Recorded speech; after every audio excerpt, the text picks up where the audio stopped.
Meus queridos irmãos e irmãs, ouvintes das rádios Curimataú e Agreste, meus queridos irmãos internautas acompanhando no nosso Face, telespectadores da nossa TV Web, os que nos escutam aqui no Sul Externo da Matriz, aqui na rua Doutor Pedro Velho, na Praça da Matriz, nas ruas da vizinhança aqui da Matriz, equipe celebrativa, está aqui conosco nesta manhã de domingo, último domingo da quaresma. A quaresma vai chegando ao final, como dizia antes da missa, já começamos até o luto dos olhos, ou o jejum dos olhos, perdão, com as imagens veladas aqui na nossa igreja. Foi uma caminhada tão bela, tão rica, nos ajudando a viver a Páscoa. A cada domingo nós tínhamos um ensinamento, uma preparação. O primeiro domingo foi o domingo das tentações, Jesus tentado e nos ensinando a vencer a tentação. Segundo domingo foi o domingo da transfiguração, Jesus antecipando a glória, preparando os discípulos e a todos nós para a glória futura. O terceiro domingo foi o domingo da purificação do templo, Jesus libertando o templo, Jesus expulsando os vendilhões e dizendo: não façam da casa de meu pai uma casa de oração. Uma verdadeira preparação para o templo que somos nós, que precisamos de purificação. O quarto domingo, domingo passado, foi o domingo do amor. Lembram?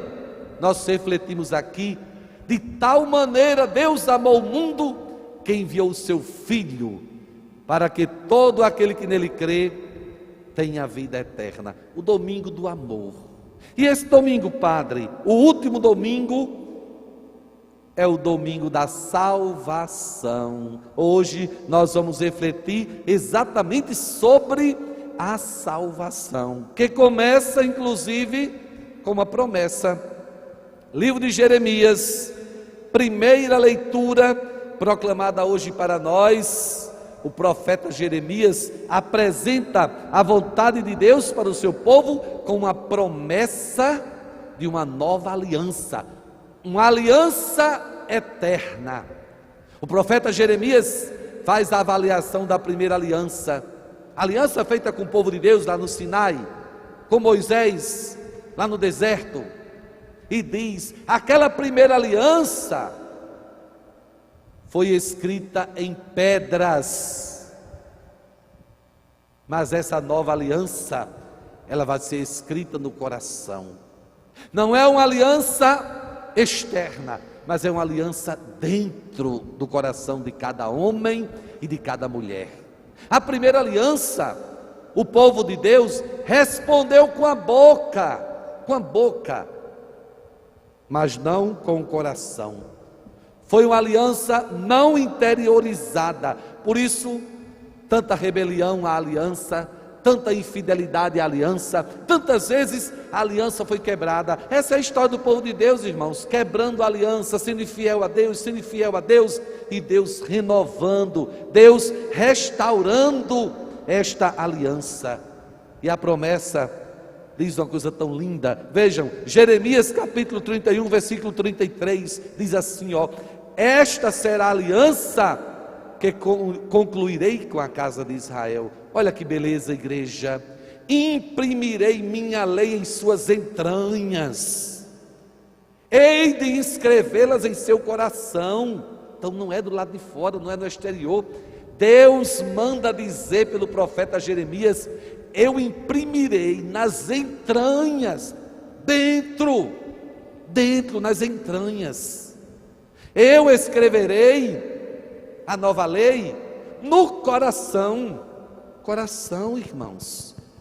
Coração é o lugar de onde deve brotar o nosso compromisso com esta aliança. A palavra diz assim: não vai ser preciso ninguém ensinar. Ame a Deus, porque todos me reconhecerão.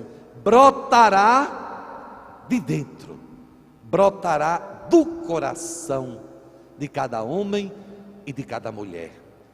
Assim é a nova aliança. Não no exterior, não do lado de fora, mas dentro, no coração. Gente, irmãos, irmãs, se não for no coração, não existe seguimento de Jesus, não existe fidelidade. Só é possível a fidelidade naquilo que brota do seu coração.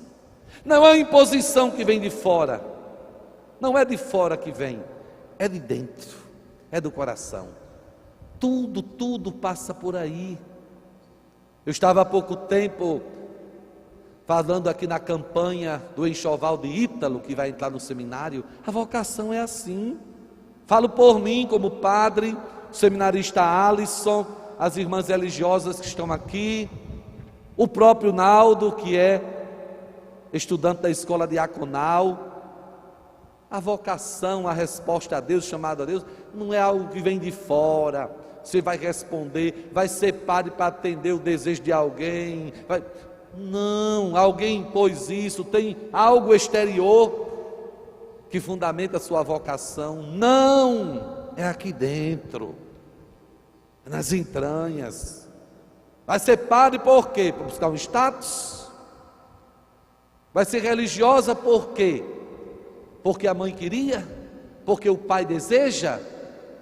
Não, não vem de fora, vem de dentro. Assim é a aliança com Deus, nas entranhas, como diz a palavra, no coração. É por isso que o salmo de hoje, Denise cantou para nós, dizendo assim, criai em mim um coração que seja puro, porque depende do coração, depende do que está aqui no coração.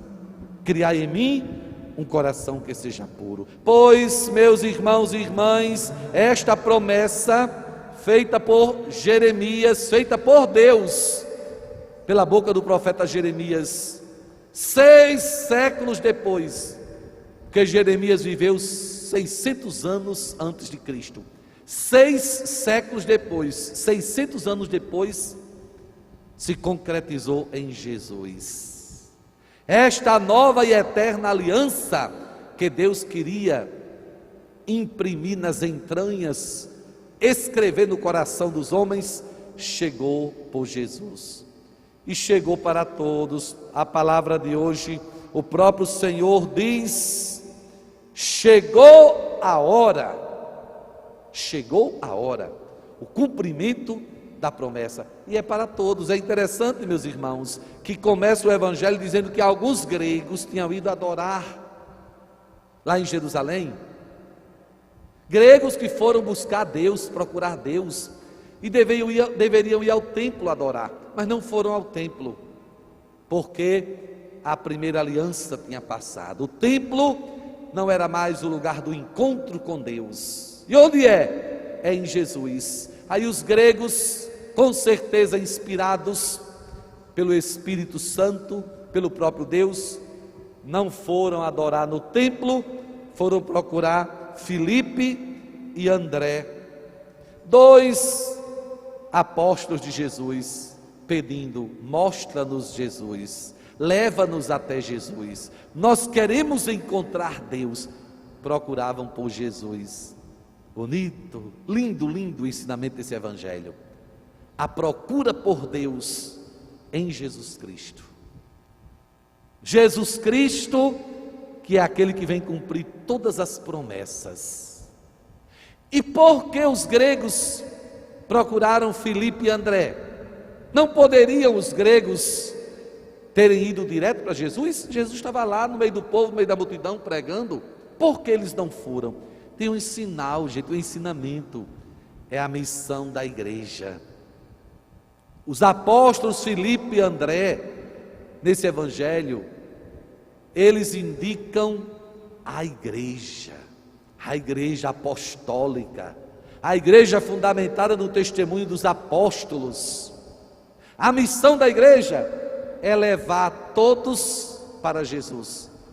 Diz até um ditado: gregos e troianos, levar todos para Jesus. A igreja existe para isso.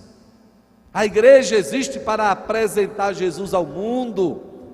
A igreja existe para levar o mundo a Jesus, como Filipe e André fizeram com esses gregos, quando eles procuraram: mostra-nos Jesus. Gostaríamos de ver Jesus. E Jesus se apresenta aos gregos como salvação, apresentando-se a todos nós, apresentando-se à humanidade.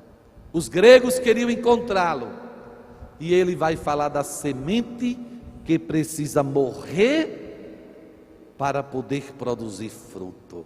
Jesus estava falando, irmãos, como se daria a salvação da humanidade. O que ele ia fazer, o que ia acontecer com ele. Na cruz, morrendo para ressuscitar numa vida nova.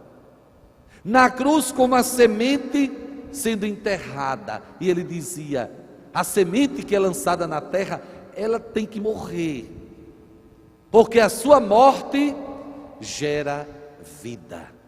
E assim se dá a salvação para todos nós, pela paixão, morte e ressurreição de Jesus. Não existe outro caminho de salvação, é Cristo, na sua paixão, na sua morte, na sua ressurreição. E é isso que a igreja anuncia, desde o Pentecostes, desde que começou a sua missão a se espalhar pelo mundo.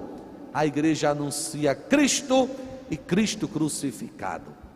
É o que nós chamamos o querigma, o anúncio, o que a igreja vai apresentar ao mundo: paixão, morte e ressurreição de Jesus. Está chegando a semana mais importante do ano. Chamamos Semana Santa. É a semana onde se manifesta esse grande anúncio: paixão, morte e ressurreição. Jesus se apresentou assim. Chegou a hora da salvação, e Jesus diz: é na cruz que nós vamos visualizar o amor que se faz doação e que frutifica. É na cruz que nós vamos contemplar a semente que morre para produzir frutos. Aí está a nossa salvação. Eu dizia aos irmãos do início da pregação: esse é o domingo da salvação.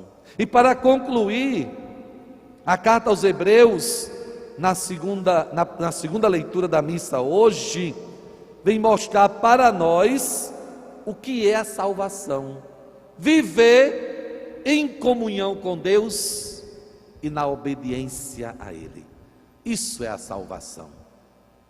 Você está caminhando para a salvação, meu irmão, minha irmã, se você vive comunhão com Deus, se você vive em união com Deus e se você obedece. Assim, Jesus tornou-se salvação para todos nós. Ele aprendeu o que significa a obediência a Deus por aquilo que ele sofreu, e na consumação da vida tornou-se causa de salvação eterna para todos que lhe obedecem. Olha que palavra poderosa, olha que palavra hoje a igreja nos oferece, palavra do próprio Deus na Escritura.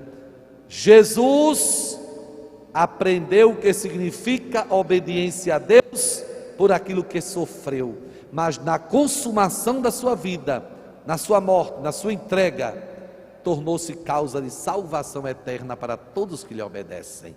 Isto é a salvação, esta comunhão com Deus, este aprender a obedecer a Deus. Então, se nós queremos caminhar para a salvação, meus irmãos e minhas irmãs, aí está o caminho. A salvação vem de Jesus, e ela é vivida, acolhida, quando nós estamos unidos a Ele e lhe obedecemos. Que esse último domingo quaresmal muito nos ajude a compreender aquilo que na próxima semana nós estaremos celebrando: o mistério da paixão, morte e ressurreição do Senhor, a grande graça, o grande dom da salvação para todos nós. Louvado seja nosso Senhor Jesus Cristo. Para sempre seja louvado.